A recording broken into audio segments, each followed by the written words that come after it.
સંસદ પર કલર સ્પ્રેથી હુમલો કરનારા ચારેય આરોપીઓને 7 દિવસની પોલીસ કસ્ટડીમાં મોકલવામાં આવ્યા છે.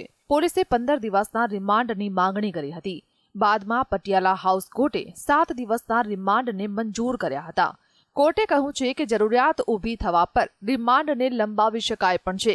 ચારેય આરોપીઓ પર આતંકવાદનો આરોપ લગાવાયો છે. કહેવામાં આવે છે કે ચારેય ડર પેદા કરવાની કોશિશ કરી હતી. Sir, all the accused persons who have been arrested in this case were produced before the court. That is a special court of UAPA, and court, after hearing both the sides and after just considering the material which were available before the court has granted police custody for 7 days.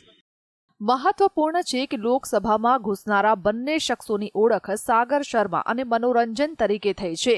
સાગરે ભાજપના મૈસૂર ખાતેના લોકસભા સાંસદ પ્રતાપ સિંહા પાસેથી લોકસભામાં entry લીધી હતી.